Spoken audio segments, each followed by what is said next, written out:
la sangre, y también por encima del músculo pasa el neurogénico. Va a ser un cargo el neurogénico.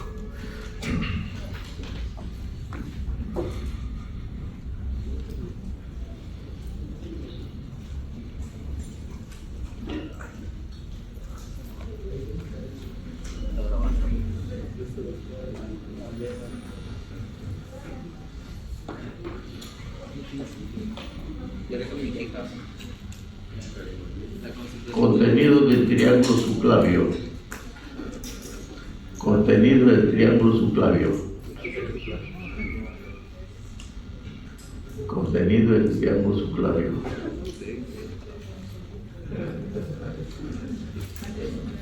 ¿Qué? Arteria subclavia, muy bien.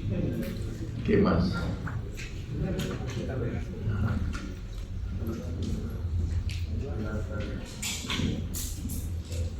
Las raíces del plexo braquial. Las raíces del plexo braquial. O sea, inmediatamente detrás de los escalenos va a estar el triángulo subclavio, debajo.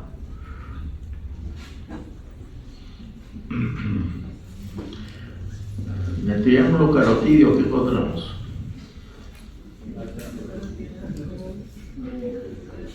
La carótida. Y en la bifurcación de la carótida, ¿qué cosa encontramos? Creo que no les he dicho. Antes de que se divida la carótida, hay una dilatación. Y en esa dilatación hay un corpúsculo internamente. No lo vemos, pero sabemos que existe ahí, porque cuando uno comprime eso, se baja la presión, se baja la respiración. ¿Por qué se dilata antes de dividirse la arteria? Para que puedan entender esto, ustedes han visto cuando riegan los jardines, cuando hay una sequía que riegan los jardines, a veces ponen un tabique para que pueda ascender el agua, ¿no es cierto? El depósito. Entonces se ensancha, el canal se va a ensanchar. ¿Sí? ¿Por qué? Porque estamos poniéndole un obstáculo. Entonces la división de la arteria es un obstáculo. Entonces por eso, para poder vencer eso, o disminuir la presión, se dilata la arteria, y por eso antes de dividirse hay una pequeña dilatación de la arteria.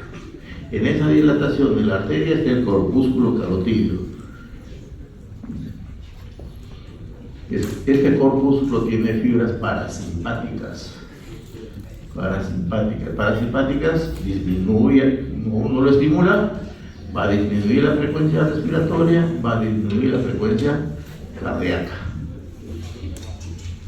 Cuando uno quiere utilizarlo positivamente o negativamente, esto se puede hacer un masaje o se puede hacer una compresión brusca. ¿Para qué una compresión brusca? Dependiendo. Si es una aplicación médica, es para disminuir una taquicardia que está poniendo en peligro al paciente. Podemos hacer ahí, o podemos hacer los globos oculares. El globo ocular también tiene un nódulo parasimpático. Entonces, cuando un sujeto está con 200, con 300 pulsaciones por minuto, pone en riesgo su vida. Entonces hacemos una compresión brusca a nivel globo ocular. Pues empleamos un ejercicio. ¿Sí? Bueno, generalmente uno comprime el globo ocular, pero de forma brusca. Una compresión. Y si la presión estaba la frecuencia cardíaca estaba en 300, mínimo lo bajamos a 200. Se alivia, pero aún así es poco poco la ayuda que le estamos haciendo. Hay que bajarlo a 100. Entonces se hace otra compresión más y prácticamente lo salvamos a una persona. Y la otra es tratando de comprimir los corpúsculos carotídeos. Si sabemos dónde está la carótida, entonces podemos presionar ahí. También. Pero, ¿qué cosa es lo más visible? Los globos oculares. Entonces, hacemos que cierren los ojos y damos un apretón ambos, así con los oculares, fuerte, y la persona va a sentir dolor, pero su frecuencia cardíaca va ahí. Entonces, va a disminuir. Es una estimulación vagal.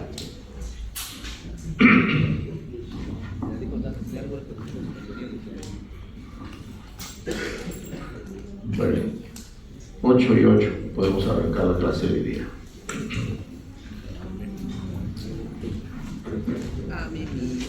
Ahora vamos a hablar sobre cavidad oral y fosas nasales. Vamos a ver si nos alcanza el tiempo para hacer las dos cosas. Si no, lo suspendemos.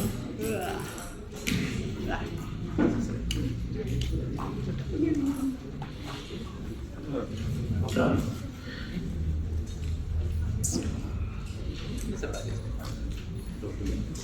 La boca es la primera porción del tubo digestivo, pero la boca, como está conformada por los labios externamente, también nos sirve como una demostración de nuestro medio ambiente que nos está rodeando. O sea, demostramos el grado de actitud, ¿no? El grado de ansiedad o de felicidad, ¿no? De agrado, una sonrisa, ¿verdad? Pero puedo demostrar también desagrado, ¿no? Por ejemplo, cuando vemos que están conversando, se distraen en la clase, uno puede enviarles un saludito, ¿no? Pero por respeto al resto no le mandamos el saludo, ¿sí? No le enviamos el saludo, porque mandar es una cosa y enviar es otra, ¿no? Nosotros enviamos, mandar es otra cosa. Entonces, la cara, la boca, los ojos son elementos de expresión de gratitud, de agradecimiento o de bienestar o de aceptación de algo, ¿no? Es diferente la posición que está ofertando esta niña, está expresando su agrado, ¿no? Está contenta con nosotros o de vernos. Entonces, el estado emocional se va a reflejar dependiendo del estado que se encuentre ella, ¿no? O de acuerdo que nosotros le agrademos o no le agrademos. Entonces, ¿cuáles son las funciones de la boca? La masticación, ensalivación, lo que están escuchando, ¿no? Y otros aspectos como es la estética y también el estado emocional. Para eso nos sirve. ¿Qué lo conforma anatómicamente a la cavidad oral? El vestíbulo oral, donde está afuera, la cavidad propiamente dicha, ¿no? Pero el vestíbulo va a estar entre los labios y los carrillos. Los labios es la primera porción.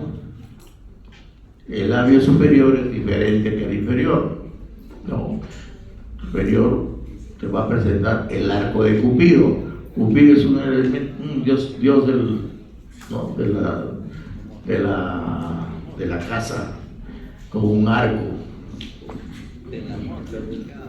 Igualito es nuestro labio superior.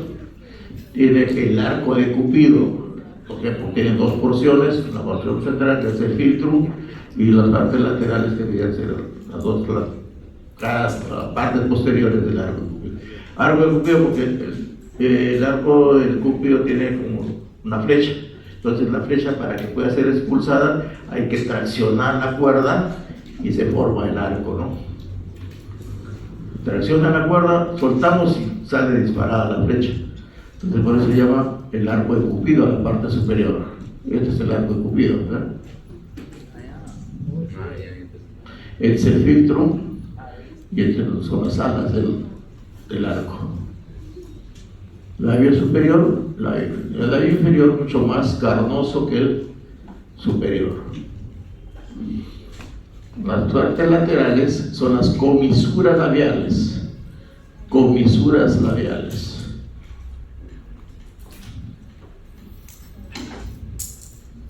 Características va a depender de los signos raciales que tengamos, ¿no? Uno va a ser más carnoso que otros son más pequeños, más delicados, dependiendo de nuestro tipo racial que tenemos cada uno. Yo soy ese. Levantando a los labios, vamos a tener estos planos. Primero la piel, después los tejidos del subcutáneo y luego los músculos. Están viendo los músculos y aquí aprovecho para decir las características de los músculos de la mímica. ¿Cuál es la característica del músculo de la mímica? En primer lugar, no tienen aponeurosis, no tienen cubierta. Segundo lugar, son planos, fibras planas,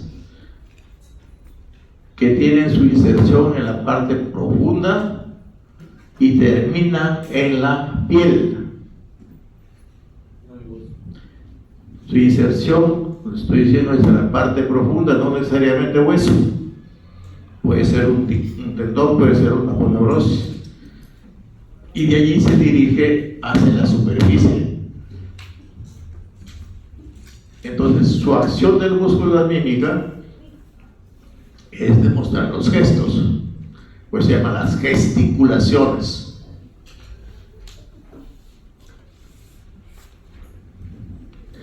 Todas esas contracciones de los músculos van a utilizar la mímica, una expresión. El risorio. ¿Dónde nace el risorio? De la aponeurosis del macetero. Entonces, cuando se contrae,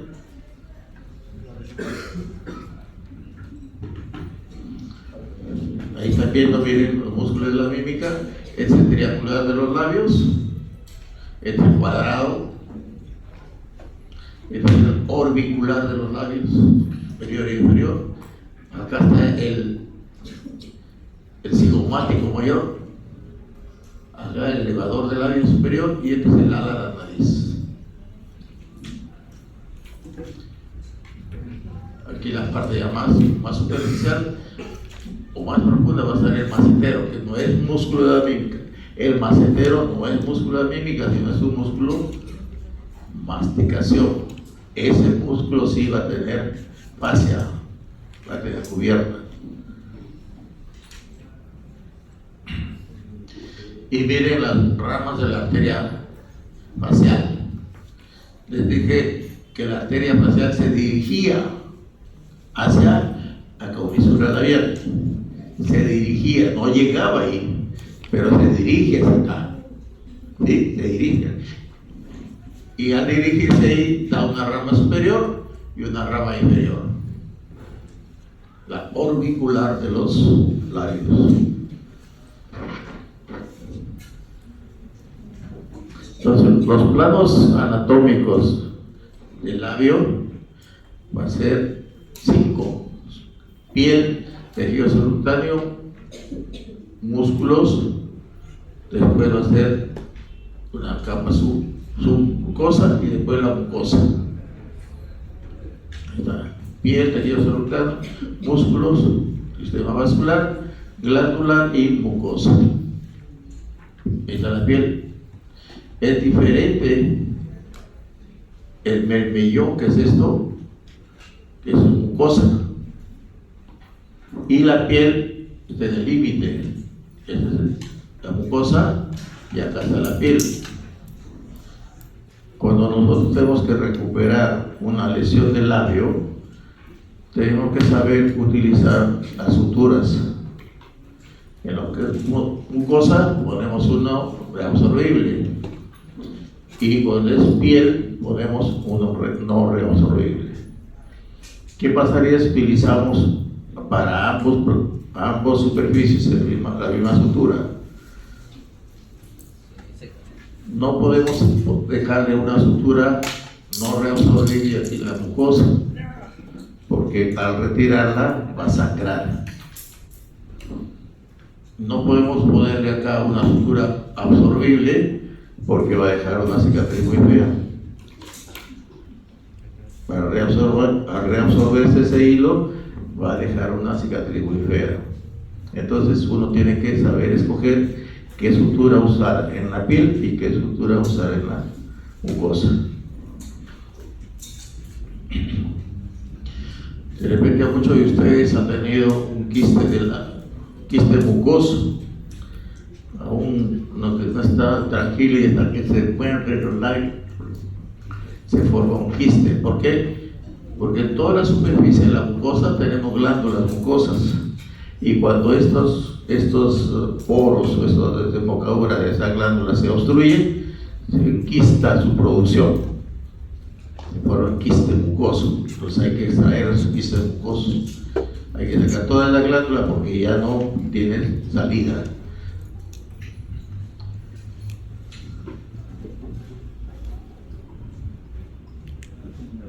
¿Puedo seguir?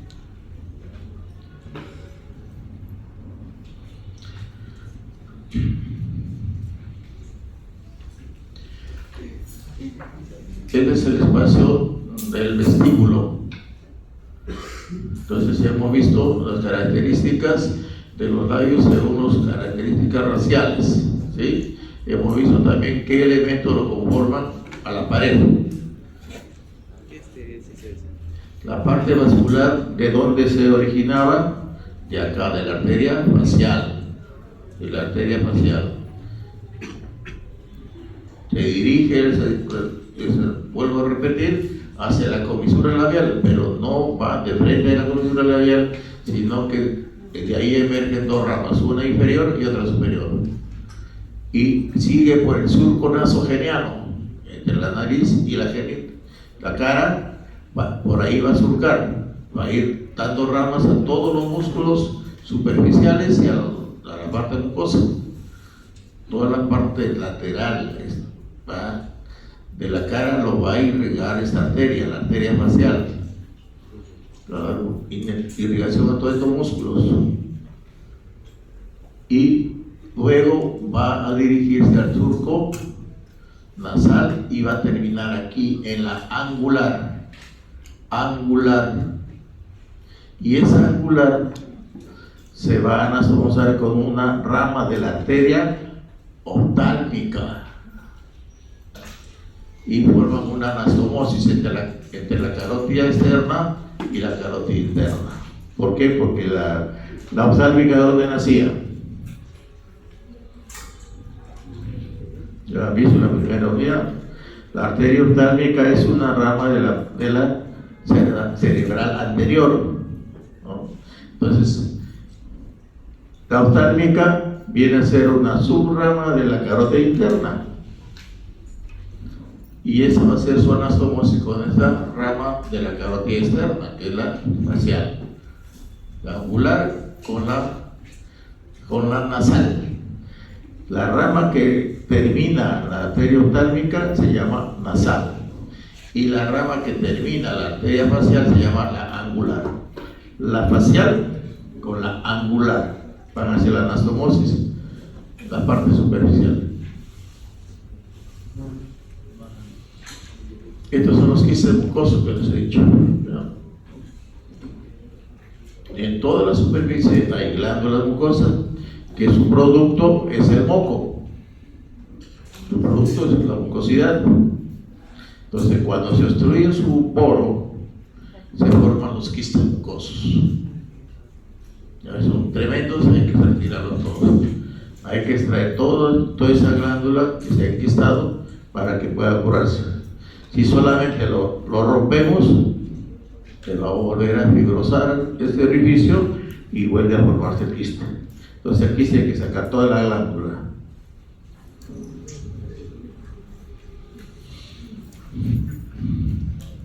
A muchos de ustedes de repente han tenido esto, son los frenillos laterales superiores que nacen en la parte más profunda, y eso hace como la tanga que separa los glúteos.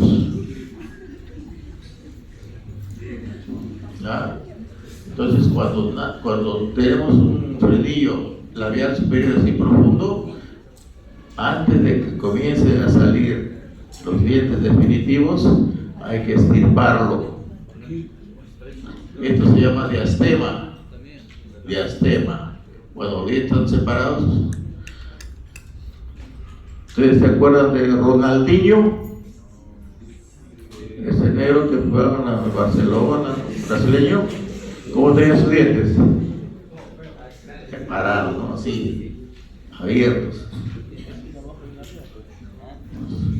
Eso se llama diastema, separación de los incisivos superiores. Entonces, para evitar eso, hay que resecar ese frenillo en el borde, porque una vez cortado el hilo dental de la tanga, se retrae tanto adelante como atrás. Entonces, deja libertad para que se puedan unir los incisivos.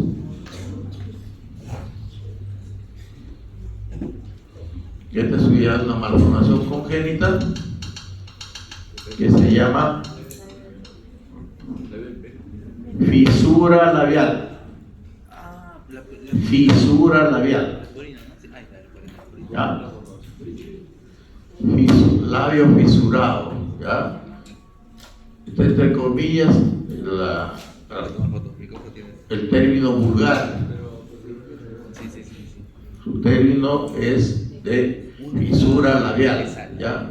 Que puede ser unilateral o bilateral. Cuando es bilateral, generalmente se complica con la hendidura palatina, o sea, el paladar está abierto. Hendidura palatina cuando es complicado. Cuando es simple, es fisura labial, solamente el labio está comprometido, pero el paladar, el maxilar superior está intacto. Ya, esto es fisura labial con paladar hendido bilateral. Esto es fisura labial también con paladar hendido, pero unilateral. Son defectos anatómicos.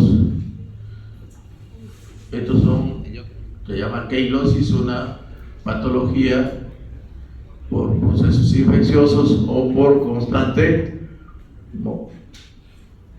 estímulo o tener algo siempre en la boca.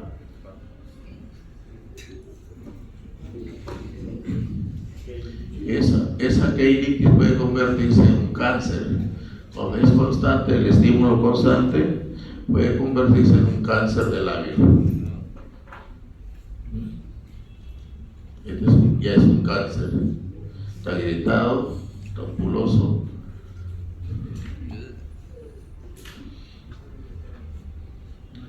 Ya hemos dicho qué arterias irrigan, así que vamos a pasar esto. ¿Ya? Inervación. La inervación de los músculos de la mímica, ¿cuál es? Facial. Facial es el que domina todas las muecas que nosotros podemos hacer.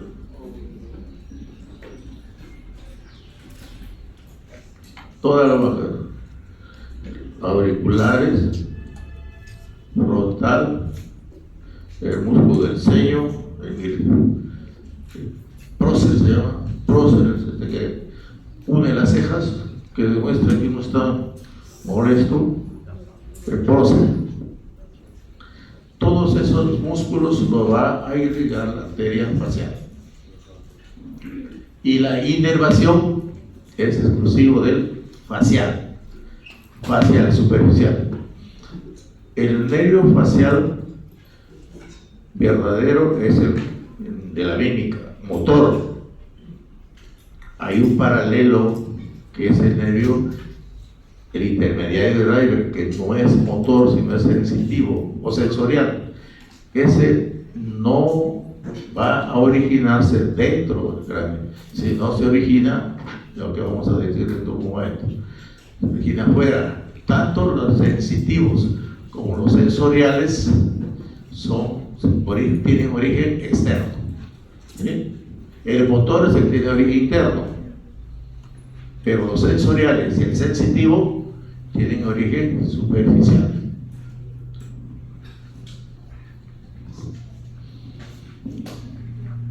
Quiste mucoso, aftas también le llaman, y es el cáncer del labio. Cada vez menos se ve. ¿Por qué? Porque el cáncer del labio por lo general es el que siempre está con el cigarrillo ahí, estaba ya por fin ya la gente ha entendido que el fumar es dañino. Ya no veo que ustedes estén fumando por los jardines. Eso es bueno. Eso es bueno. Yo cuando era un poquito ignorante fumaba. Pero desde que ingresé a la universidad ya dejé de fumar. Y combatía justamente el cigarrillo. Aquí con los profesores, en el hospital, con los colegas, fumaba. Aquí había un colega que, como medida de respeto al resto, sacaba su cajetilla y decía gracias. ¿No? Una manera de pedir permiso para fumar, uno estilaba sacar la cajetilla y fumas. El que quería aceptar que no. Pero últimamente había sujetos que agarraban sus cajetillas, sacaban prendían y te tiran el humo en la cara. Eso no es bueno. ¿Por qué? Porque hay que respetar a las personas. No todos fumamos. Si quieres fumar, tal. En mi casa nunca hubo cenicero. ¿Por qué? Porque no fumaba. Me voy a permitir tomar unos minutos para esto. Un día me fui acá a la Almenara. Estaba de residente, creo, y encontré un letrero ahí en el ambiente de rayos X. Decía: tu vicio es fumar un cigarrillo y su residuo es el humo. Y el humo penetra en mi cuerpo, penetra en mi cabello, en mi ropa, y todo eso ocurre sin mi permiso. Yo tengo también mi vicio, y mi vicio es tomar cerveza, y el residuo de mi vicio es la orina. Y hace una pregunta: ¿te gustaría que yo suba a una silla y orine sobre tu cabeza? Una comparación burda pero real, ¿no? Porque el vicio de fumar botas el humo, y el humo es el que te intoxica. Y como te digo, algunas personas son irrespetuosas, fuman y te tiran el humo en la cara, ¿no? Entonces siempre hay que hacer lo que o propulsar de que lo que tú hagas no le haga daño a otro, y lo que a ti te agrada y te sirve puede servir al resto, pero no todo lo que a ti te agrada le puede agradar al resto. Entonces siempre hay que ponerse en un término medio. Lo bueno hay que hacerlo o mejorarlo, y lo malo no hacerlo. Entonces uno aprende siempre de lo bueno y lo malo. Lo bueno tienes que superarlo y lo malo, no taches. Lo malo tienes que aprenderlo para no hacerlo. Aprendes de lo malo, pero para no hacerlo, para no repetirlo. Y lo bueno tienes que intentar superarlo, hacer mejor las cosas. Gracias.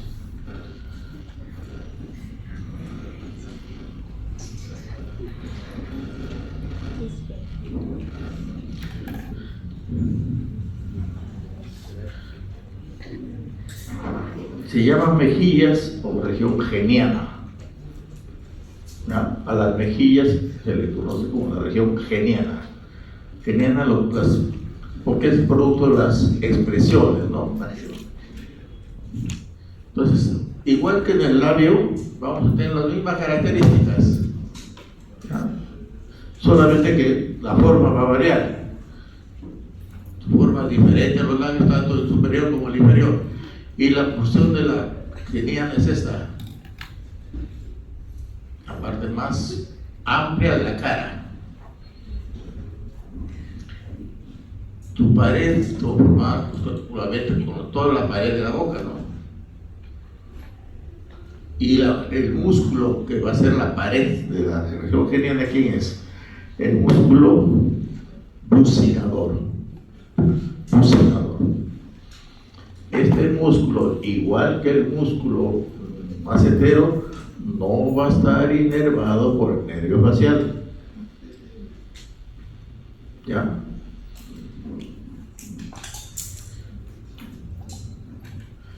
En algunas personas se les pone un huequito así, que se llaman los hoyuelos. Especialmente en las niñas se ve muy bonito, ¿no? Igual que los labios tienen casi las mismas características. Piel, tejido cerebral, muscular, el periósteo, que es donde ya se inserta el músculo más bucinador, y su esqueleto propio es el músculo. Acá tienen al músculo bucinador. ¿Ya? ¿De dónde está originándose? De acá, de la ponerosis o del periósteo de la rama ascendente del maxilar inferior. ¿Qué cosa es este orificio o este pitoncito? Viene a ser el conducto de la glándula parótida. ¿Cómo se llama? Esteno, conducto de esteno. ¿Ya? La glándula parótida va a estar acá. Sobre estos son los fascículos del músculo macetero. ¿Ah? Estos son los fascículos del músculo macetero, que se origina aquí, en la rama del asa de la calavera, en la apófisis cigomática, tanto del temporal como del malar. Ahí se va a iniciar ese músculo y te va a insertar acá, en la cara lateral de la rama ascendente del maxilar inferior, y sobre él va a estar la glándula parótida, toda esta porción, y de aquí hasta abajo va a venir la glándula parótida, y su conducto va a desaguar justo a nivel del segundo molar superior, arriba, en el carrillo, en el vestíbulo, ¿ya?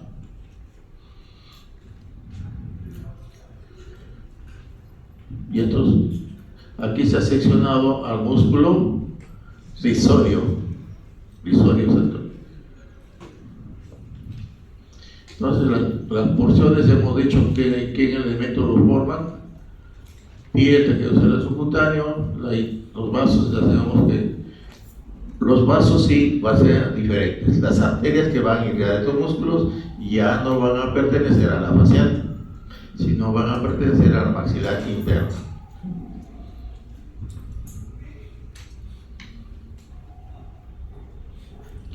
Capa muscular y capa mucosa, muy parecido al labio. Lo que va a variar ya va a ser la inervación y la irrigación. La irrigación está en la arteria facial transversa de la cara, y la interna viene a ser la bucal. La bucal viene ya de la arteria maxilar interna. El drenaje linfático va a ser a los nódulos, no ganglios, sino nódulos suprayoideos, sería acá arriba. Debajo del mentón, eso es la parte suprayoidea, sobre el hueso ioides. Eso de la parte motora, el nervio bucal, ¿ya? Rama sensitiva, el quinto par, quinto 3. ¿Qué cosa es eso?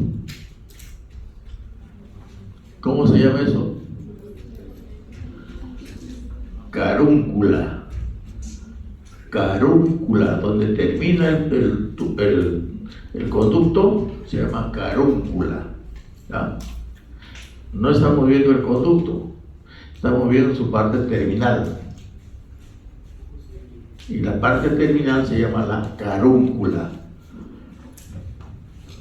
Carúncula del conducto de esteno, a nivel del segundo molar. Ahí está bien. Segundo molar, ahí está, desaguando ahí en la parte lateral.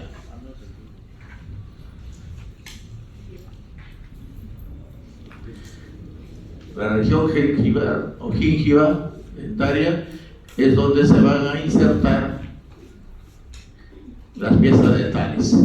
Todo eso es la gingiva, ¿ya? Gingiva o alvéolos, o el alvéolo es parte de la gingiva. Gingiva es el conjunto y el alvéolo es una parte. Todo el conjunto de alvéolos forma la gingiva dentaria. ¿Cuántas piezas dentales tiene una persona como cualquiera de nosotros? 32. ¿Cuál es la fórmula dentaria del adulto? 3, 2 molares, 2 molares, 2 caninos. Es 21-23. 21-23, miren. 2. No. 1. 21. 2 incisivos, un canino, 2 premolares y 3 molares. Es un cuadrante. Si esto lo multiplicamos por 4, 4 por 2, 8. 4 por 1, 4. 4 por 2, 8. Y 4 por 3, 12. Suman ese 2, tenemos 32 piezas dentales. ¿Sí? 2 incisivos, un canino, 2 premolares y 3 molares. El conjunto son 32 piezas dentales. Pero la fórmula dentaria del adulto es 21-23. Repito, la fórmula dentaria del adulto es 21-23. 2 incisivos, un canino, 2 premolares y 3 molares.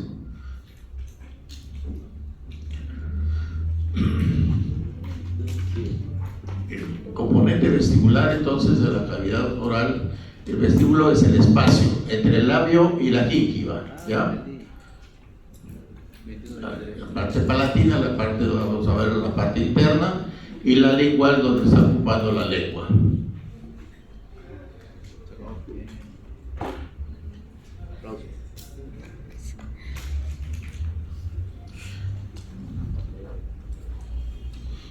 La parte libre de la gingiva sería esta, y la acá sería la dentaria, y esta es la libre. Es diferente que la anterior, ¿no es cierto? No hay, mire, el frenillo labial superior, arriba, bien superior, entonces permite que se pueda juntar los dos incisivos centrales, izquierdo y derecho. Interno, externo, canino, premolares, primero y segundo. Y al fondo sería el primer molar. La arcada dentaria se va a unir con la otra de tal manera que se va a superponer la superior sobre la inferior, ¿no? La inferior se va a incluir dentro de la superior. Si no tenemos así la unión de los dos maxilares, no vamos a tener una buena masticación. Con los incisivos vamos a cortamos, ¿no? El canino generalmente es para desgarrar. Los premolares y los molares van a ser para roer. Cortamos, arrancamos y tenemos que masticar, ¿no? Masticar, y al masticar vamos a roer. Se va a desplazar el maxilar inferior sobre el superior, ¿no? Siempre cerrando la boca, ¿no? No es bonito que estemos comiendo y se nos vean los dientes, ¿no? Ya se unificó todo lo que hemos comido, lo engullimos. Es el bolo alimentario. ¿Quiénes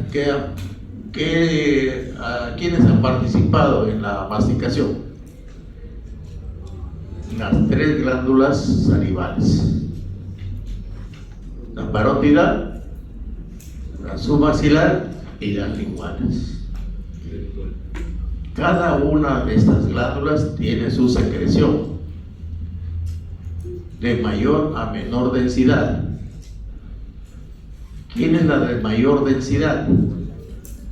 La parótida, que tiene serosa, es exclusivamente serosa. Su secreción es exclusivamente serosa. Submaxilar es mixta, cero mucosa, o sea, más serosa que mucosa. Y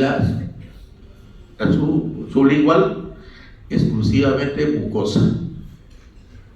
El conjunto de esta producción salival va a tener una enzima que se llama la tialina.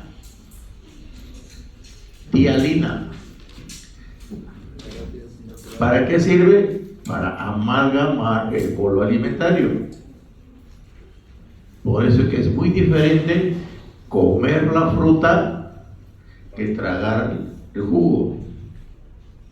Entonces, prestando un poquito vulgarmente, tragar, porque en realidad tragamos el líquido, ¿no? Y no lleva saliva.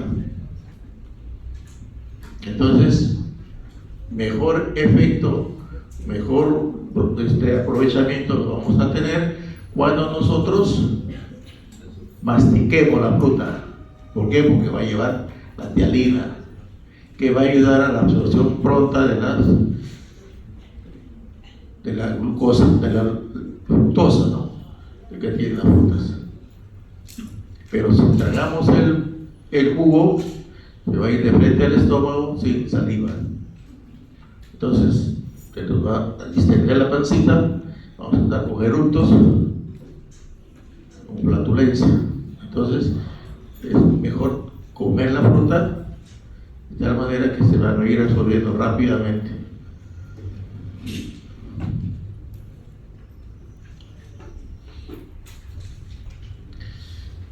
En los dientes va a depender del tipo. Generalmente los incisivos y los caninos van a tener una sola raíz. Los premolares van a tener 2 y los molares van a tener de 3 a 4 raíces. Aquí estamos presentando a prácticamente un molar, tiene 4 cúpulas, ¿ya? Y estamos viendo 2 raíces. ¿Cuáles son las porciones de un diente? La corona es visible, el blanco, el cuello, acá entre la corona y la raíz propiamente dicha. Cada diente tiene su arteria, o cada raíz tiene su propia arteria. Y las raíces la arteria va a ingresar por la punta de la raíz, va a ingresar tanto su raíz, su arteria como su nervio. La ramita de una arteria y una ramita del nervio sensitivo. ¿Ya? No motor, sino sensitivo. Se va a originar acá. Porque de acá se va a originar el nervio, ¿no? La parte más profunda, donde está la matriz del diente, ahí va a nacer el nervio. Ahí se origina. Porque es sensitivo, se va a originar donde va a captar la sensación, la sensibilidad. Corona, entonces la parte blanca, cemento es esto, es la estructura, ¿no? Y la dentina lo está cubriendo. Corona, ahí está la parte blanca, el cuello, la raíz, el esmalte, lo que está cubriendo, y la dentina es la matriz ósea. El cemento es lo que está recubriendo a la raíz. O sea, cemento no hay en la corona, o está acá, solamente cubriendo a la dentina está el cemento. Y el conjunto de la arteria y el nervio se llama la cámara pulpar, donde va el bajo. Aquí se va a originar el nervio sensitivo. En cada diente va a formarse un nerviecito.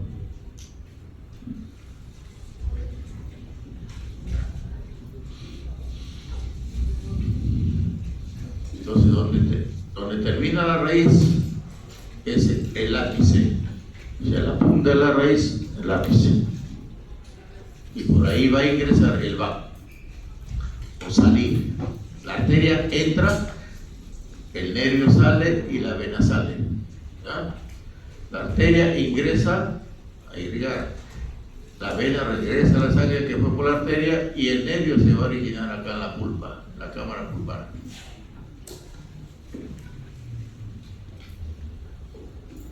Ahí está.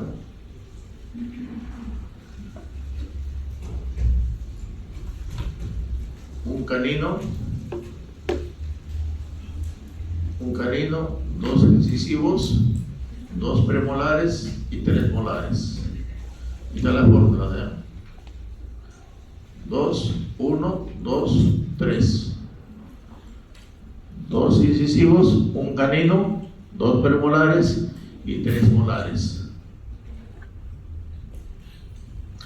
Ahora, cuando éramos niños teníamos menos. Y se perdían los dientes porque no tenían raíz. Es la forma decidua, ¿ya? Le llamaban la decidua, o sea, lo temporal. No había tercer molar, sino solamente 4 molares, dos caninos y dos incisivos. Un canino a cada lado y dos incisivos. 20 dientes.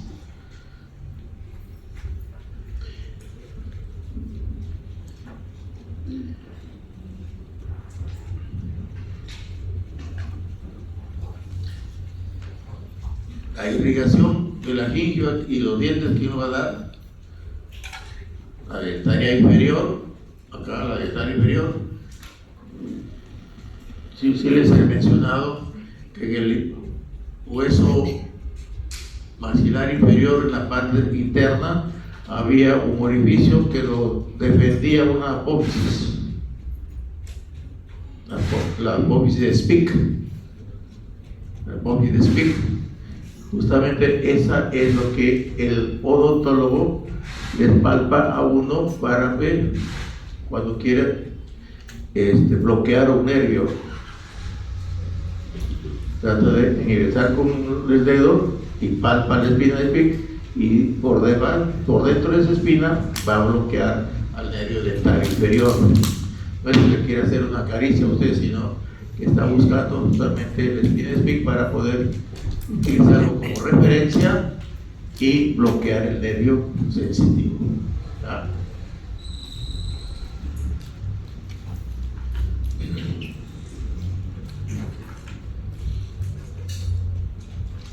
Y en la parte superior, al maxilar superior, ¿quién lo va a inervar? El maxilar superior, rama del quinto par. También se va a originar esta rama en los dientes superiores y toda la parte profunda. Todos esos nervios sensitivos se van a originar acá y van a ingresar aquí a la cavidad craneana y forman el ganglio. ¿Cómo se llama el ganglio del quinto par? De Gasser. El ganglio de Gasser. O sea, este ganglio va a recibir todas las informaciones del miembro, del labio, sino del maxilar inferior, del maxilar superior y también de la parte oftálmica. Los tres nervios que van a conformar al quinto par tienen sus orígenes afuera. Se van a originar afuera, en la superficie ósea, o la cavidad orbitaria, y aquí en el maxilar superior y también el maxilar inferior. Allí va a estar el origen del quinto par. Vamos a ver que el primero y el segundo par también van a tener su origen fuera del cráneo, ¿ya?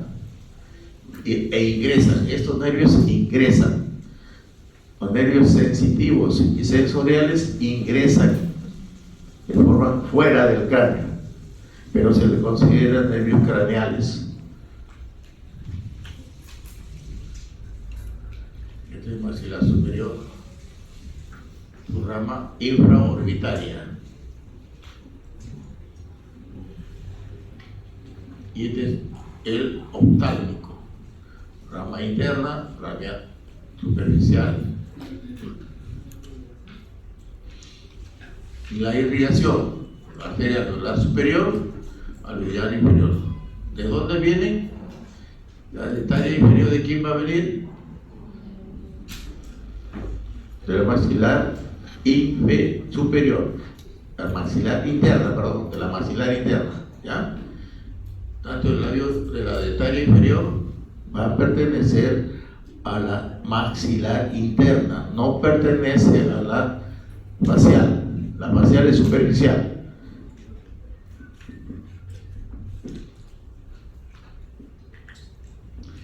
De acá de la maxilar interna va a salir esta, ¿ya? La rama alveolar inferior. Y de acá la maxilar interna va a dar las ramas para los dientes del área inferior, del área superior, anterior y posterior. Y la esfenopalatina va a terminar.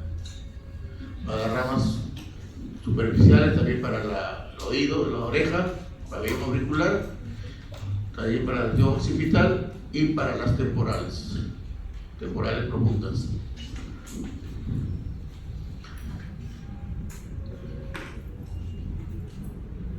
El problema de higiene, la carie dental, deformaciones de la gingiva. Hay muchos niños que tienen así los dentaduras deformes.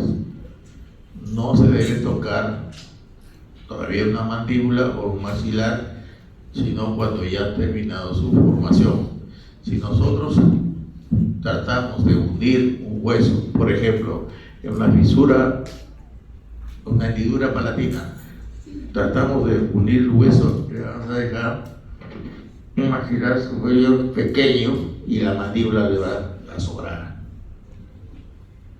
Entonces hay que esperar año y medio de edad para poder hacer la corrección del paladar. Al paladar no lo vamos a unir el hueso, vamos a unir todas las partes de cubierta, o sea, la mucosa y el músculo. El músculo es el eje para unir al paladar. Repito, no vamos a unir el hueso. Con una hendidura palatina no vamos a unir el hueso. Lo que vamos a hacer es a cubrir el paladar. ¿Con qué lo cubrimos? Con sus mismos elementos. ¿Qué cosa? la mucosa y el músculo. Abrimos, ponga que es así,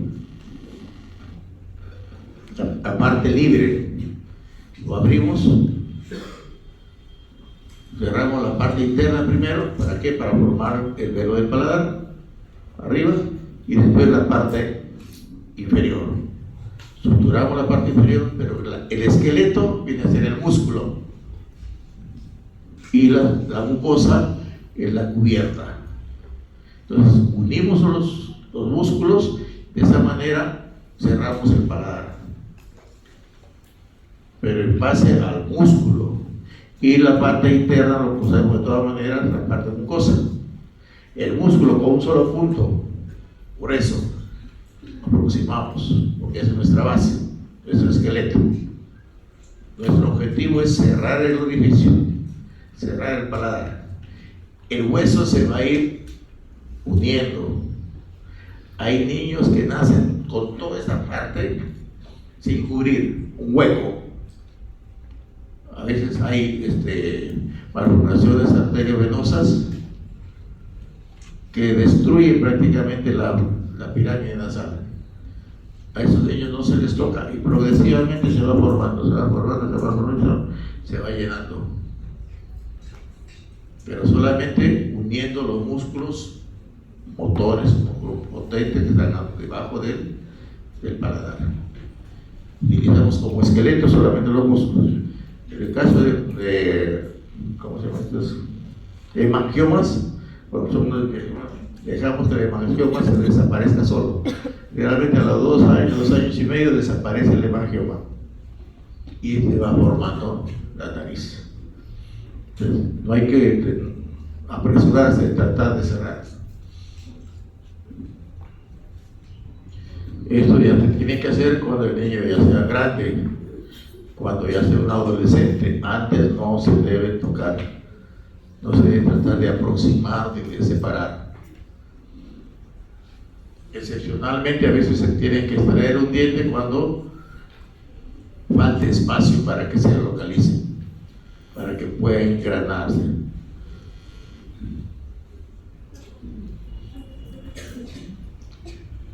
Hay que ser bastante cuidadoso. Lo que un diente, una pieza dentaria tiene un valor muy alto, no económico, sino lo que te va a producir, lo que te va a dar.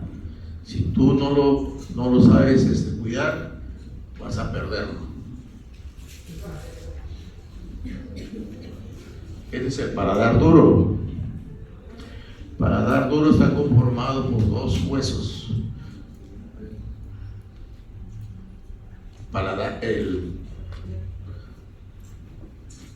El maxilar superior y el hueso palatino. El hueso palatino, que tiene una capa así horizontal y una vertical hacia arriba.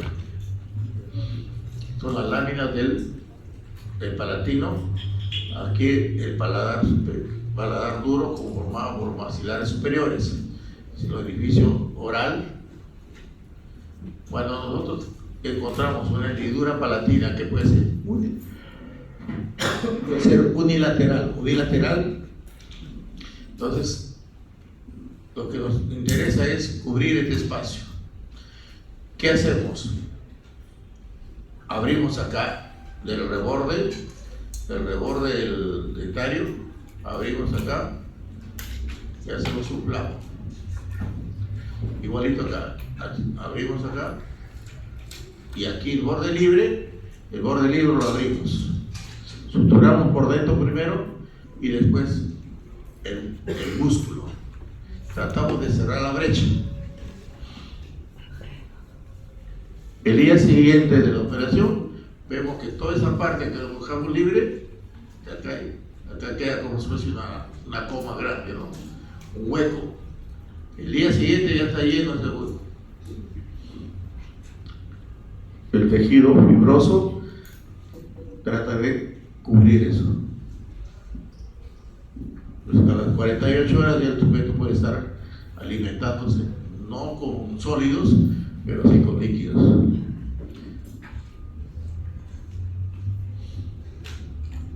Acá tienen la unión de tres huesos, miren. Aquí maxilar superior, palatino, y acá la apófisis pterigoides. ¿De quién? ¿Cuál era el hueso cuña en el cráneo? Esfenoides. El esfenoides. Y esta es la apófisis inferior, la apófisis pterigoides. Estas puntas, estas apófisis, son el límite o el elemento que utilizamos de referencia para saber que por dentro o por fuera va a ingresar aquí o sale el nervio y ingresa la arteria. La arteria, ¿cómo se llama esta? Esfenopalatina. Esfeno por esfenoides, ¿no? Y palatina. Entonces, para que suelte un poco la musculatura acá, rompemos esta apófisis y corre un poco los tejidos para poder cerrar la brecha que se queda. Son los diferentes paladares que podemos encontrar. Esto es lo normal y esto es un ojival. ¿Hacer algo ahí? No.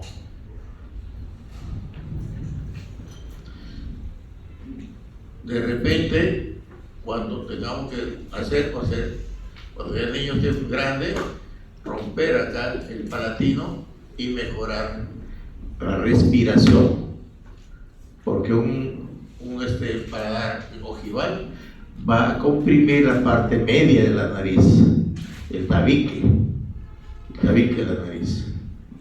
Entonces, pero eso se puede trabajar después, no antes. Miren, la arteria y el nervio esfenopalatino.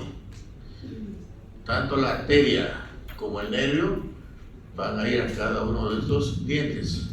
La arteria va y el nervio sale de cada uno de estos dientes. ¿Ah?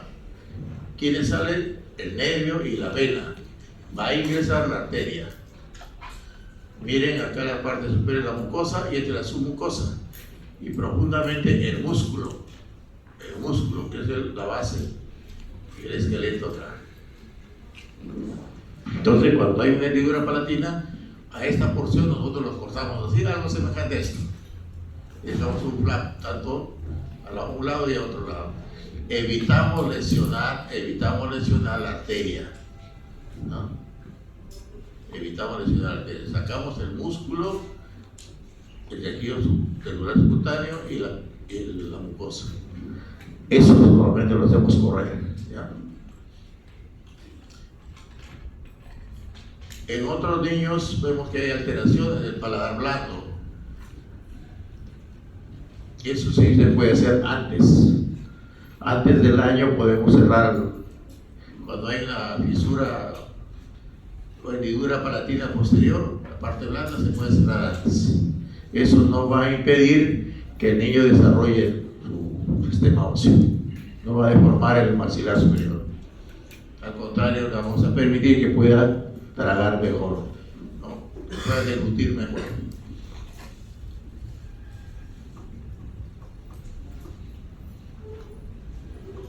También podemos ver estos quistes mucosos, torus palatino.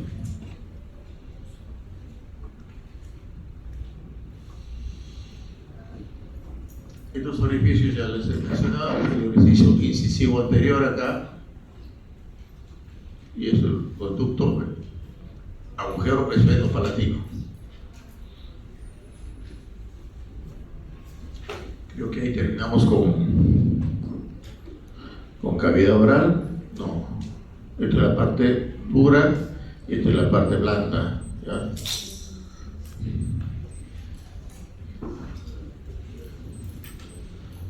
La parte muscular y la mucosa. La úvula es la parte más libre del paladar blando. Y acá están los músculos esfenopalatinos.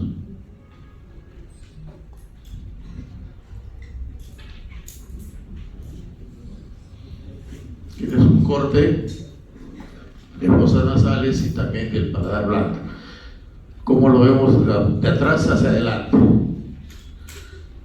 Entonces las fosas nasales los cornetes inferior medio, acá meato inferior, meato medio. Aquí queda el conducto auditivo. Esto para comprender que tanto las fosas nasales, la cavidad oral y la parte laringio están formados por la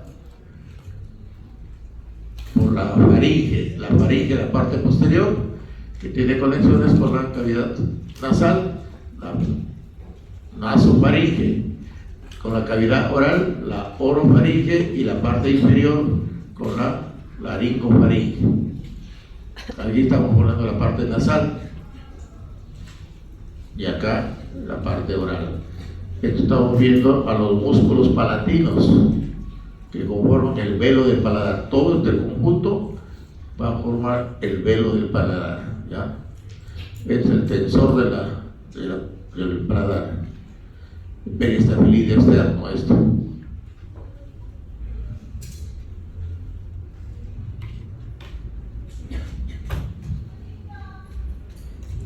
Peristabilido y la úvula, que es esto. Las venas es al revés, ¿no? Toda la arteria lleva sangre y quien recoge es la vena. Los linfáticos también van a ir paralelos y van a desaguar a nivel del cuello.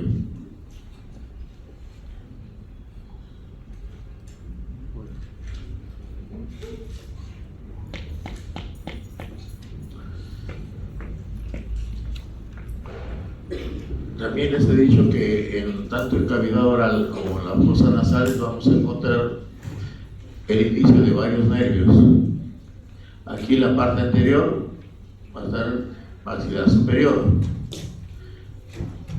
Aquí en la parte posterior va a originarse la parte sensorial del séptimo bis, o sea, de aquí se va a originar el nervio intermediario de Reiber. Y en la parte bucal, la parte más profunda, se van a imbricar el origen sensorial del noveno glosofaringio y también del décimo. Recuerden que el décimo par tenía varios núcleos, ¿sí? Varios núcleos. Esos núcleos eran algunos que recibían la información de acá de la orofaringe. Y el noveno también, pero el noveno solamente va a originarse acá, en la lengua y en la cavidad oral, en la parte profunda. Es el nervio más pequeño que tenemos, el glosofaringio. La rama motora del décimo par está acá también. Es el responsable de el vómito, o la sensación nauseosa. Cuando uno estimula la orofaringe en la parte profunda, le da la gana de vomitar. ¿Por qué? Porque estamos estimulando al décimo par. Es una región motora.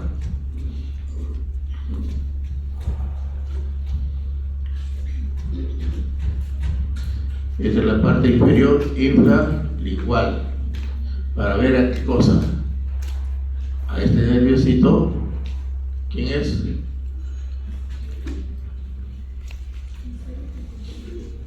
Y este gran nervio que va a inervar a toda la lengua.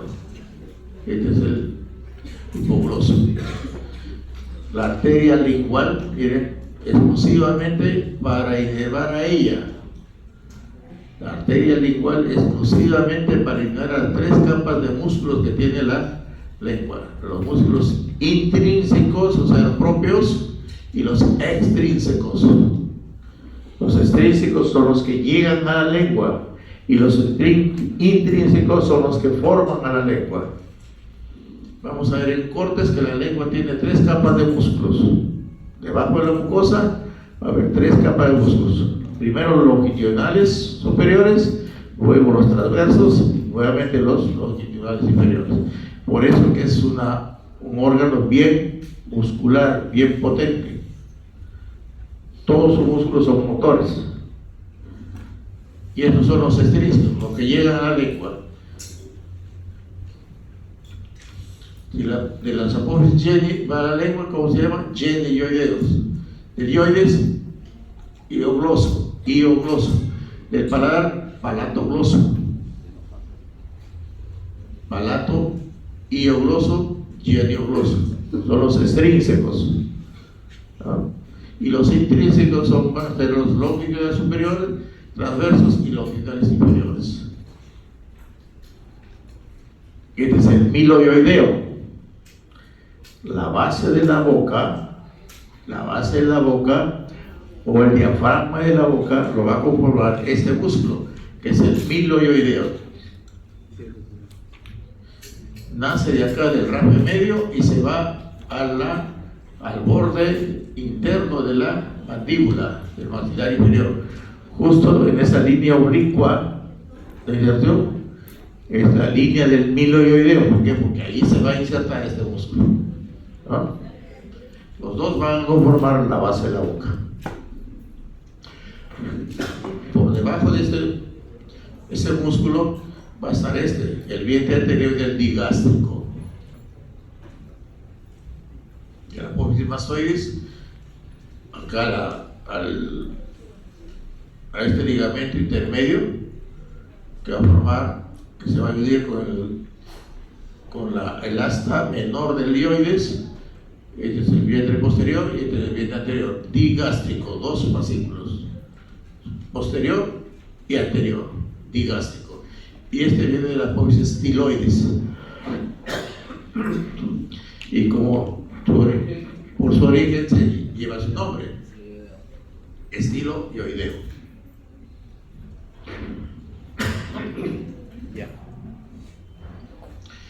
Es el retorno de los nódulos linfáticos, del sistema linfático, la vía linfática.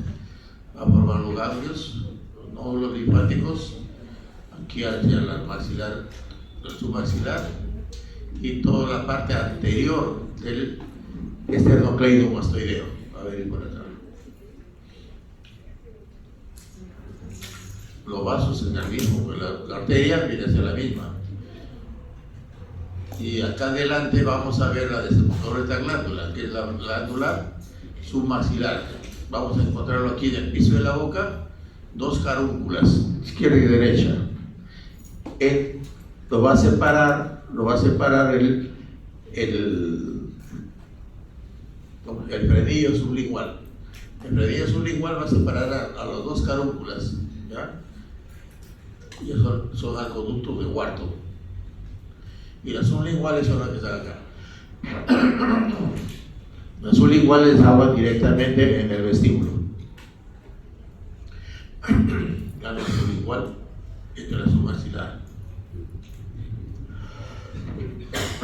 Ahí tienen el frenillo lingual y ahí tienen la carúncula de la submaxilar, derecha e izquierda. A veces cuando ustedes abren la boca, se sale un chisguetazo de saliva de la submaxilar. Y la sublingual se va a llenar de saliva acá en el piso, porque hay varios conductos de la glándula sublingual, no solamente uno, sino varios. ¿Cómo se llaman los conductos de la glándula sublingual? Conductos de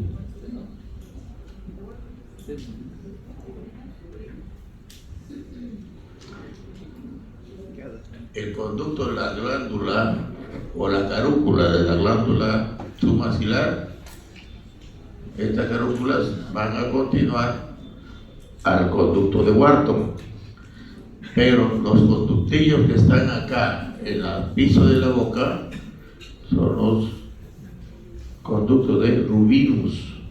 Rubinos son los conductos de drenaje de la glándula sublingual. Arriba, esteno, acá en la punta de la lengua, Wharton, y en el piso, Rubinus.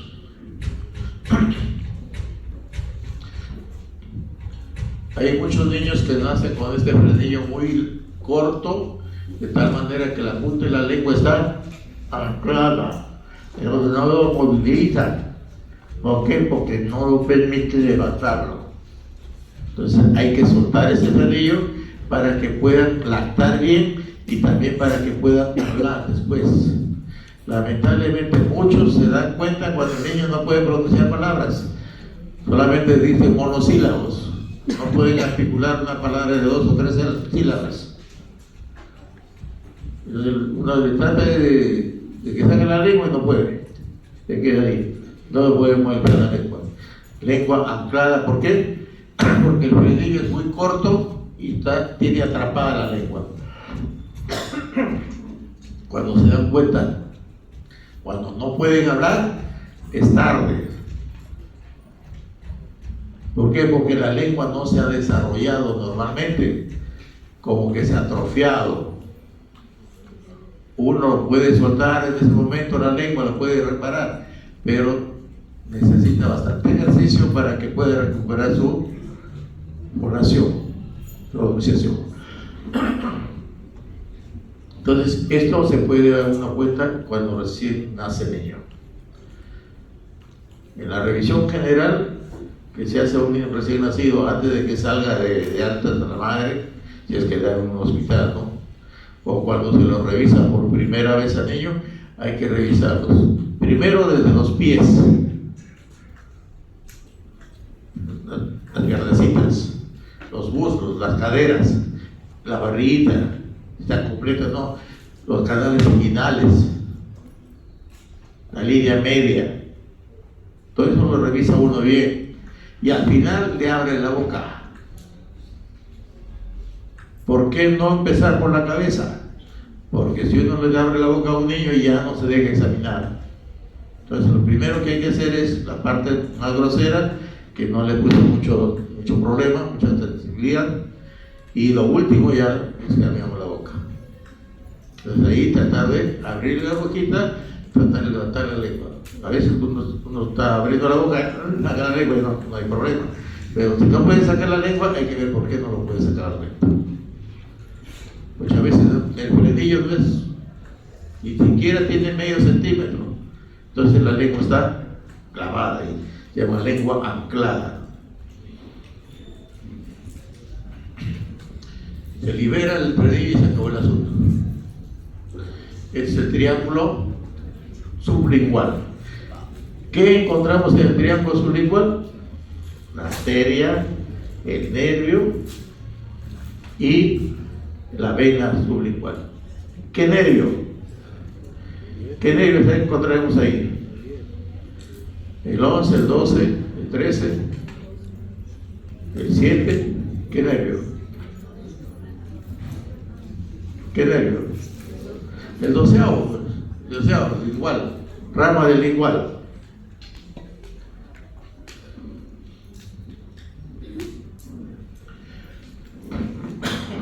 Vamos a ver que hay otros nerviositos que inervan sensitivamente. Acá es motor. Este es el motor que va a inervar al músculo. Pero vamos a ver en la parte superficial de la lengua que participan otros nervios o nacen otros nervios sensitivo y sensorial. El frenillo, este es largo y acá están las carúnculas, la arteria, el nervio y la vena, triángulo sublingual.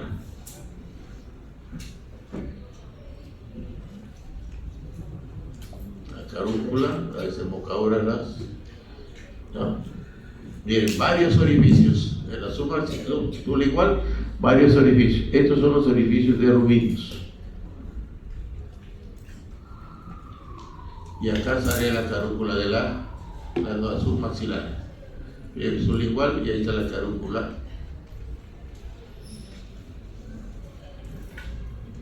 Esta es la sublingual y esta es la submaxilar.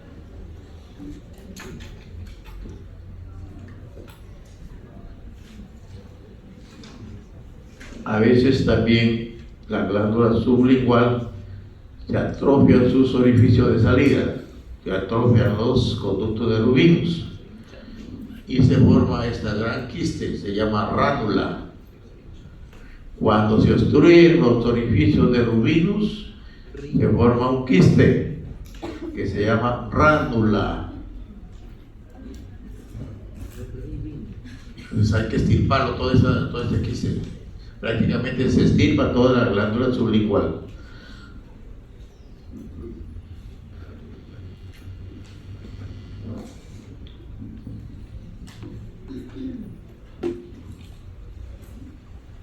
Ya.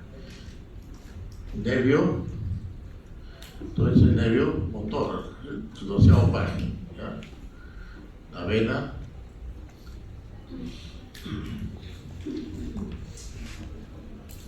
y es el nervio lingual. Nervio lingual. Es diferente el nervio lingual que el nervio hipogloso. Nervio lingual va a dar sensibilidad.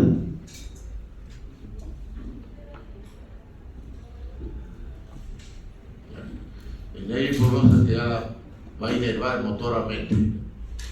Nervio hipogloso. Y el gloso faríngeo lo encontramos acá. ¿Ves?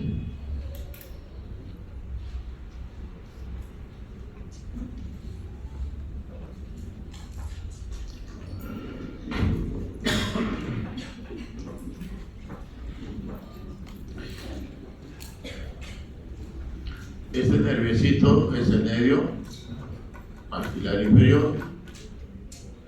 De allí, paralelamente a él, va a nacer el nervio lingual, nervio sensitivo.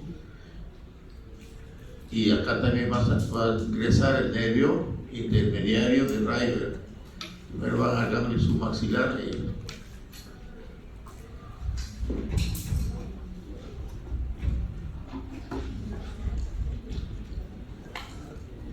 Entonces, es diferente, les he dicho entonces, el nervio motor, que es el doceavo par, que el nervio sensitivo y sensorial.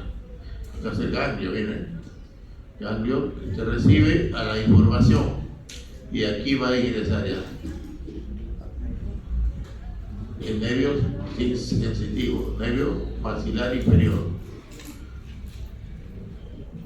Aquí va la rama sensorial, no sensitivo sino sensorial, que se va a unir con el nervio sensitivo, que es el maxilar inferior.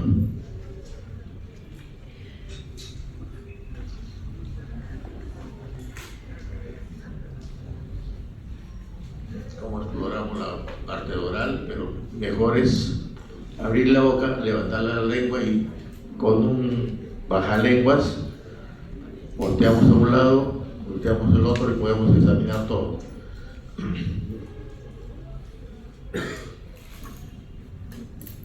Esto es lo común que vemos siempre. Abre la boca y vemos el fondo de la cavidad oral. Solamente conocemos estas amígdalas, que son las amígdalas palatinas. Pero esa no es todo. Las amígdalas son las que vulgarmente conocemos, son estas, las palatinas. Acá todo esto es un grupo de nódulos linfáticos, que es la amígdala lingual. Y en el fondo, que no nos deja ver la úvula, están las amígdalas palatinas, en la pared de la faringe. Ahí está un montón de acúmulo de nódulos linfáticos, ¿ya? De glándulas linfáticas. Entonces, el conjunto de estas glándulas se llama el anillo de Waldeyer, diferente a la fascia de Waldeyer.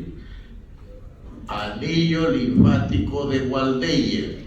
¿Quién lo conforma? Las amígdalas palatinas, que son estas pilares, las amígdalas linguales y las que no estamos viendo en este momento, que son las palatinas.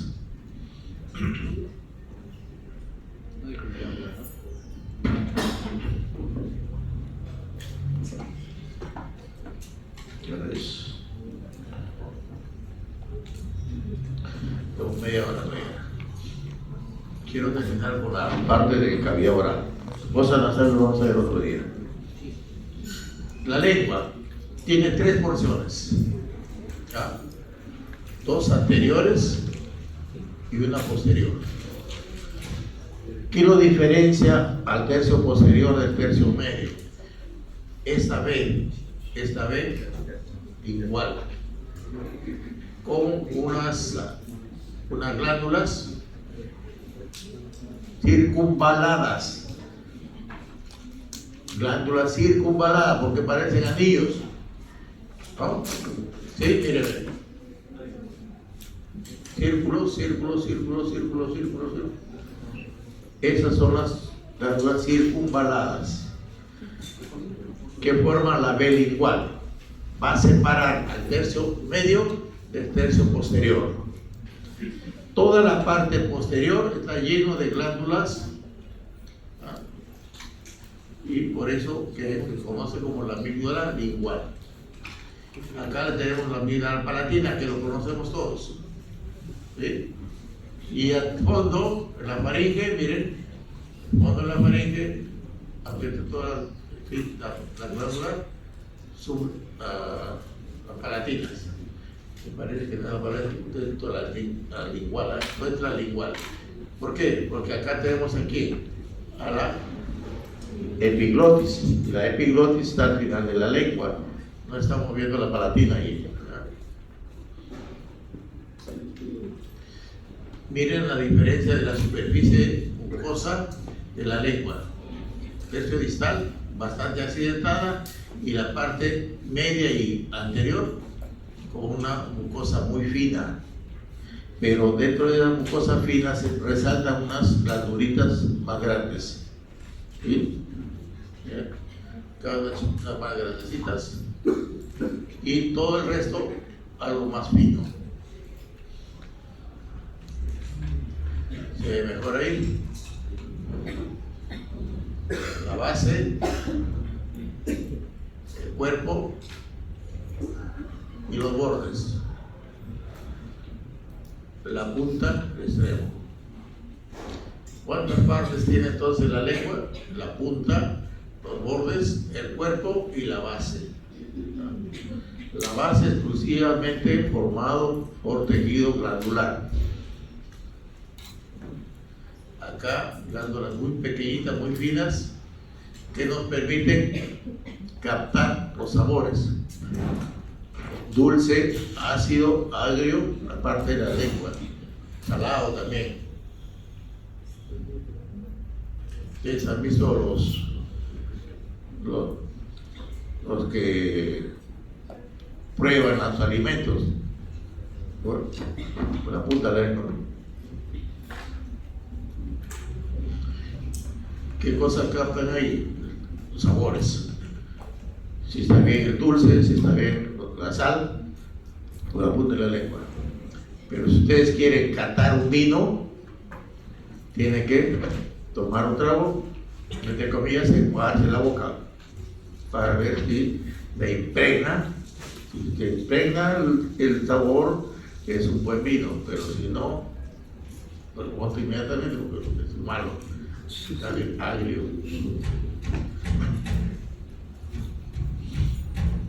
Vamos a ver el agujero ciego porque es importante. Miren. Aquí en el agujero ciego, en la base de la lengua, tiene su origen la glándula tiroides. En el agujero ciego, que está en la base de la lengua, tiene su origen la glándula tiroides. Y de ahí va a descender, y se va a ubicar debajo del cartílago tiroides. En su trayecto va a pasar por el cuerpo, del yoides. Cuando hay una alteración en el descenso de la glándula tiroides, puede suceder que se quede la glándula, no emigre, se quede en la lengua, y tenemos la tiroides lingual. O a veces se queda en el camino y no desciende tampoco a su lugar que no conocemos, se queda por arriba, tiroides ectópica. Cuando la glándula tiroides no es en su lugar que le conocemos, que es aquí en el cuello, se llama tiroides ectópica. Puede haber un niño, no digo un adulto porque ya para no darse cuenta de adulto significa que no ha tenido contacto con un médico, ¿no? Puede ser que tenga una tumoración aquí en el cuello, en la parte alta del cuello. Y uno le pide que saque la lengua y al sacar la lengua vemos que se desplaza la tumoración hacia arriba. Puede ser que sea la glándula tiroides que está ahí, o puede ser alguna malformación del trayecto, del conducto que llevó la glándula tiroides a su lugar. Y cuando es esa alteración del conducto se llama quiste tirogloso. Pero antes de tocarlo hay que identificar la ubicación de la glándula tiroides. ¿Ya? No solamente palpando, sino haciendo un examen. Y el examen preciso para saber si es glándula tiroides es una gamografía tiroidea. Gamografía tiroidea para ver la ubicación de la glándula tiroides. ¿Qué vamos a encontrar en la gamografía? Que en la gamografía me van a mostrar una imagen donde veo el centelleo, la sustancia de contraste, dibujando a la glándula tiroides, dibujando una mariposita en el cuello. ¿Sí?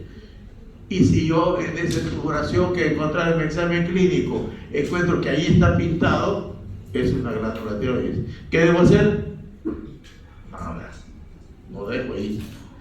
Si al abrir la boca yo veo una cresta de gallo en el fondo de la lengua, tampoco lo dejo ahí.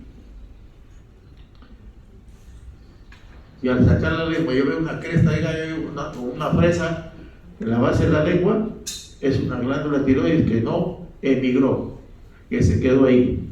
Se llama tiroides lingual. Si lo veo que está aquí sobre el ioides, es una glándula que no descendió, ectópica. Tampoco debo sacarla, debo dejarla ahí. O si alguien me exige que lo saque porque se le ve feo, pero tiene que por vida tomar hormona tiroidea. Entonces le ponen una balanza, ¿lo saco o tomo glándula hormona tiroidea? Lo va a pensar 2 veces, mejor me quedo con ella, ¿no? Porque nadie quiere estar dependiendo de una droga toda su vida. Entonces, cuando está aquí la glándula tiroides no se toca. Glándula lingual, tiroidea lingual, se queda ahí. La B del lingual que separa el tercio distal en medio del profundo, tercio interno y 2 tercios externos. Aquí está este es un dibujo para demostrar la B. Estas glandulitas se llaman las filiformes o filamentosas, que se nota como si fuese una fresa, ¿no? Ese es el problema. Y las foliadas son estas de acá, están en el borde.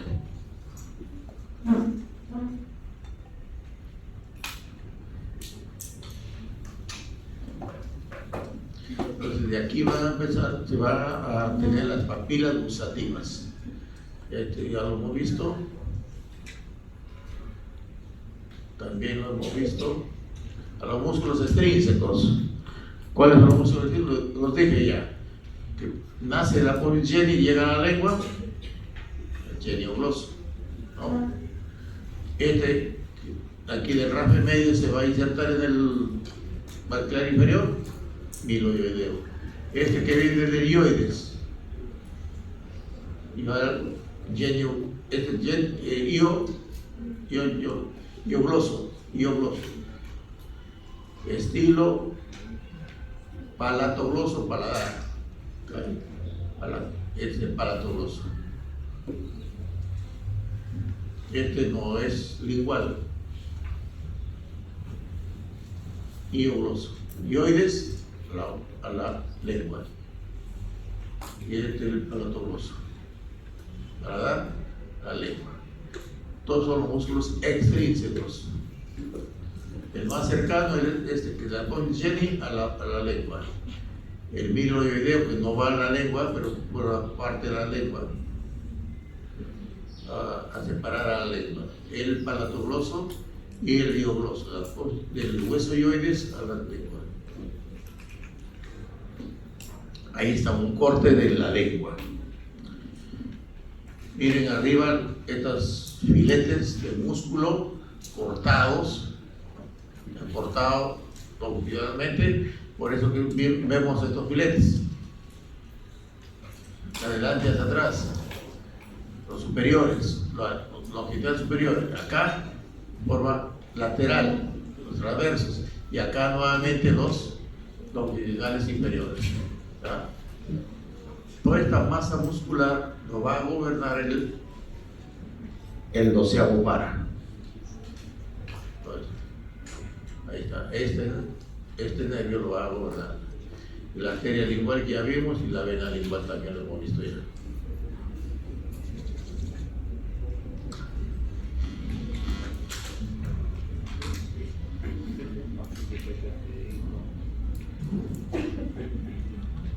El retorno linfático, más que todo, va a ir acá a la cadena anterior del músculo esternocleidomastoideo. Hay parte del sistema linfático profundo que puede ir al contralateral y nos puede hacer equivocar. Cuando uno encuentre una lesión o cuando uno encuentre primero un nodo linfático infartado, hay que ver su localización. Si está profundo, puede que la lesión no sea en ese lado, sino sea del otro lado, porque a veces hay un drenaje cruzado. De la parte profunda puede irse a un lado y a otro lado.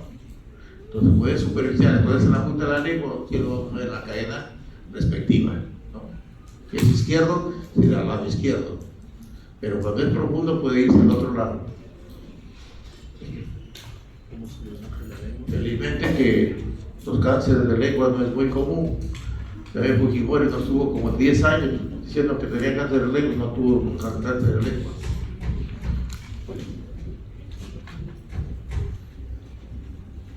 Aparte de la punta, mire acá, a la porción del su maxilar.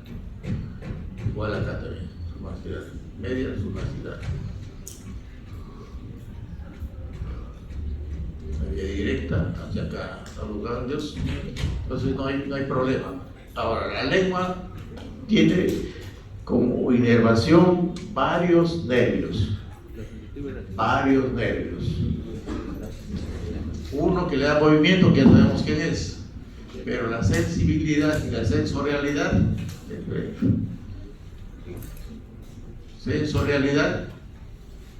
séptimo, noveno y décimo. Sensorialidad, o sea, el gusto te va a captar en la base de la lengua y va a ingresar el nervio sensorial. Sensitivo, quinto, 3, noveno y también décimo. Y el motor exclusivamente. Entonces, aquí en los 2 tercios anteriores, ¿quién participa? En la punta de la lengua, séptimo. Aquí es el quinto, sensitivo. Este es rojo, sensitivo. Quinto. Miren el amarillito, este séptimo. El séptimo, la parte lateral, media, el séptimo, sensorial. El noveno, ¿dónde está el sensorial? Aquí, debajo de la epiglotis y dentro de la epiglotis. Aquí se combina el décimo con el noveno. Y el que es motor, acá, la base de la lengua, todo el músculo, el motor. Pero también el motor va a participar el décimo. Aquí en la tierra de Nai, la parte profunda de la lengua. Quinto 3, sensibilidad general. Quinto 3. ¿Quién más? Noveno y décimo también. Aquí, en la parte posterior. El débil poloso ya lo hemos visto que es exclusivamente motor. ¿Qué pasará con ella? ¿Cuál está fallando? ¿Derecho o izquierdo? ¿Qué lado está fallando acá? Izquierda. ¿Quién está fallando? ¿El izquierdo o el derecho?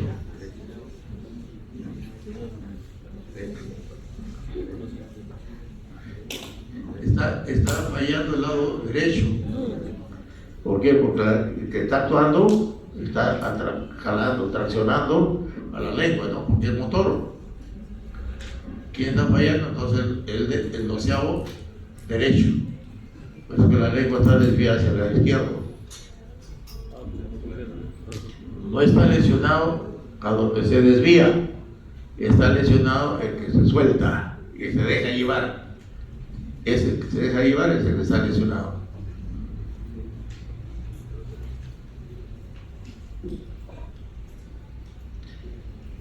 Igual, entonces todo esto es rama del quinto, la cuerda del tímpano. Séptimo, cuerda del tímpano. Sensorial, cuerda del tímpano. Sensorial, el hipogloso, el gloso faríngeo, sensorial. Bueno, y el amarillo sería el alivio laríngeo, neumogástrico, este amarillo.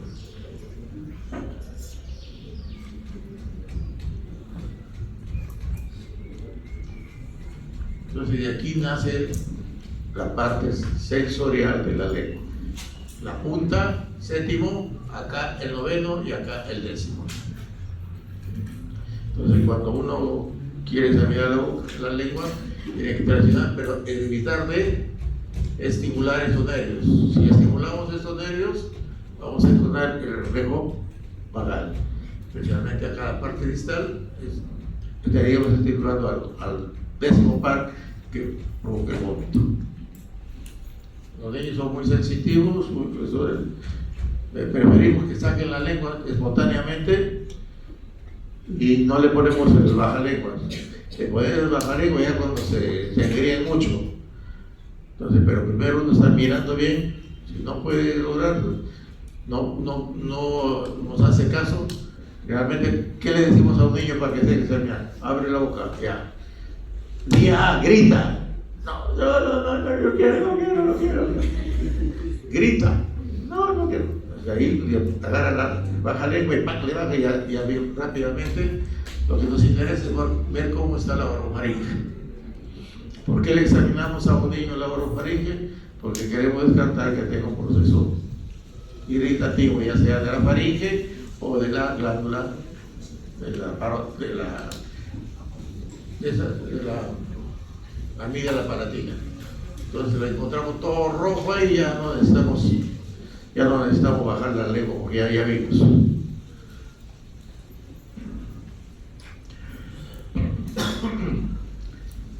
Uno como cirujano tiene que saber qué cosa debe operar y qué no debe operar. O sea, uno también es médico, es clínico, pero uno como cirujano es más clínico que el clínico, porque uno sabe qué debe y qué no se debe operar, y cuándo se debe operar y cuándo no se debe operar. Porque a veces, en algunos casos hay que operarlo, pero no es el momento. Entonces hay que revisar en conjunto todo el cuerpo. Los niños generalmente van a poder focalizar algunos casos, pero muchos casos, como el organismo es uno, reacciona a todo. Un dolor abdominal no necesariamente puede ser porque el problema está dentro del abdomen, sino el problema muchas veces está en la parte de la orofaringe. Los niños creen que es una apendicitis, pero para apendicitis tiene que ver tres cosas primero: dolor, disminución del apetito, náuseas o vómito, pero en escalera, uno tras otro. Durante un día debe enfrentar las 3 cosas. Pero si me viene con dolor, que hace 2 o 3 días tiene y no hay pérdida de apetito, y no hay vómitos, hay que buscar la causa. Y encuentra la causa arriba. Vemos que la orofaringe está toda congestiva, entonces cuando hay un proceso inflamatorio de vías respiratorias altas más de una semana, también va a repercutir en los nodos linfáticos del tubo digestivo. Entonces hay una adenitis mesentérica. Entonces, en esos casos no se debe operar. Y si se operan, se va a encontrar los nodos linfáticos infartados nada más. Claro que el diagnóstico es el postoperatorio, pero uno puede adelantar, es decir, esto no se opera. ¿Por qué? Porque hay un proceso respiratorio que está repercutiendo en el labor. Algunos nos hacen caso, otros no. Bueno, pídase otra opinión. Si quiere, lo opero, pero no es mandatorio. No debe operar solamente por dolor. Tiene que haber otras condiciones para poder operar. Entonces, antes de operar a un niño, personalmente examino también la boca para ver cómo está. Si en la boca no hay nada, entonces ahí sí procedo.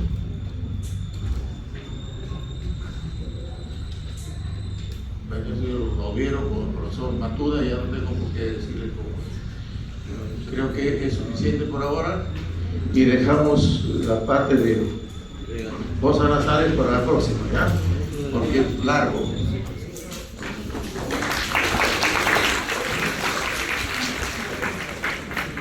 A ver, 5 minutos para que pasen la lista, ¿ya? Para confirmar si está presente o no.